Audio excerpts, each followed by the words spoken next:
Firstly, I would want to say we condemn the act with the strongest language possible on all acceptable media.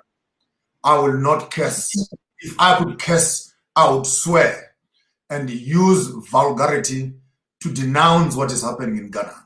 But for the purposes of Kuth, and for the purposes of being civilized, let me speak in a more lateral language and say, on behalf of AIM, on behalf of the Soshenbu dynasty, on behalf of UKA, United Kingdoms of Africa, on behalf of Farmers of Thought, we condemn with the strongest language possible the inauguration, the recognition of a Chinaman as a chief on the African ground.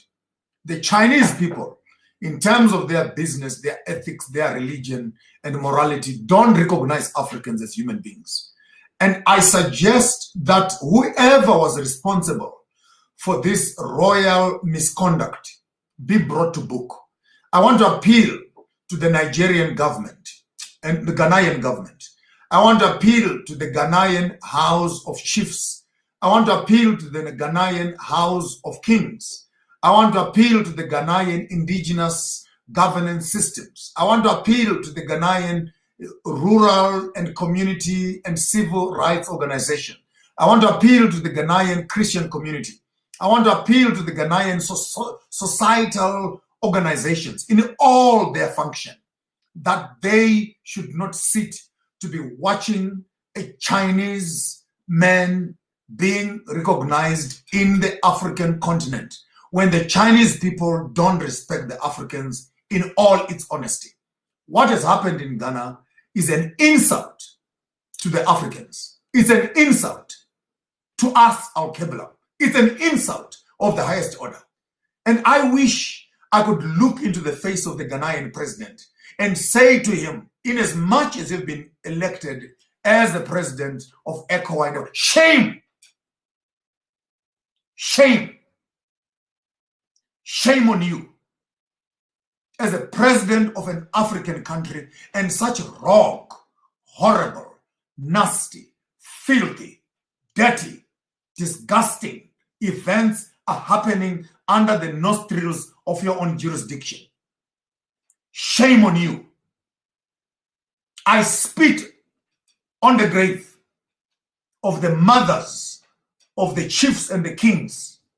I spit on the graves of the young men, black men who are carrying this filthy little organization, filthy little Chinamen on their shoulders to inaugurate them, even recognizing of having judicial, indigenous governance on the African continent. I'm ashamed to be associated with such disgusting behavior on the African continent. We condemn this with the strongest language. And whichever chief recognizes this, I am coming to Ghana. We need that chief and all his subordinates stripped of their royalties with all the disgust that it takes. They must be removed from being chiefs to becoming common people. There is no way on the African continent that we can tolerate such amount of mischief and royal misconduct of this nature. We know that this is a financial, that this chief has been bought. We know that these kings who are involved in these activities have been bribed. And personally, representing all the 5 organizations that I stand on, I condemn this with the strongest language possible. And I want to make sure this video reaches the Ghanaian president before the morning. After the conversation, please cut it and send it to him personally on his own email and tell him that we are ashamed that in this day and age, we can have a misuse of power in our indigenous governance systems when royalties that are bribed and are non-African are recognizing Chinese in this fashion. I must apologize. I'm infuriated. I am disgusted. I am not happy.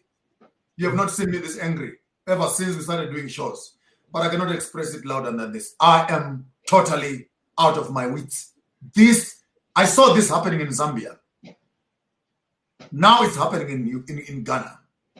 And we know that these fake royalties that were bribed by the British and recognized as royalties, they don't have the blood and the dignity of the offices that they claim to be. I challenge all the royal houses in Ghana to look into the face of this man who has recognized this man as a chief and tell me if this man is the bloodline of a king. To hell with him. Shame upon him and his wife and his children. Shame on him and his kingdom. He's not a leader.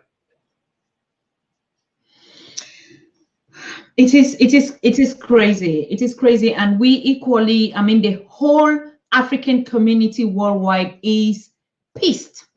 We are pissed from the bottom of our heart, because images like this are images that we saw during the colonial period when Leopold came. They took Africans into slavery, and they were forced to carry white people on the head in the afternoons. They were forced at a gunpoint to do that.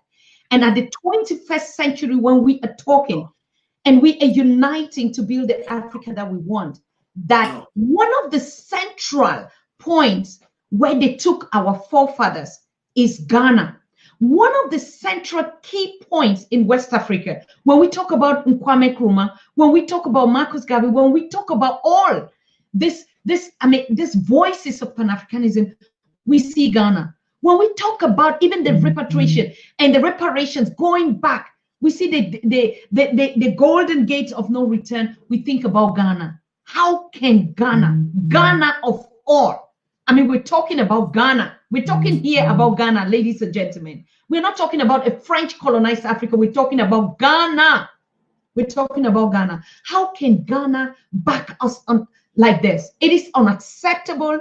And we are going to fight it with the last drop of every African and our children in this century. So it's exactly the reason why, I mean, we begin to ask questions. ECOWAS make you a chairman, and automatically the Chinese are being carried. Where would you see that happen in China, people? That a Chinese man would lift up a black, an African in China. So we are gone. We are gone, people.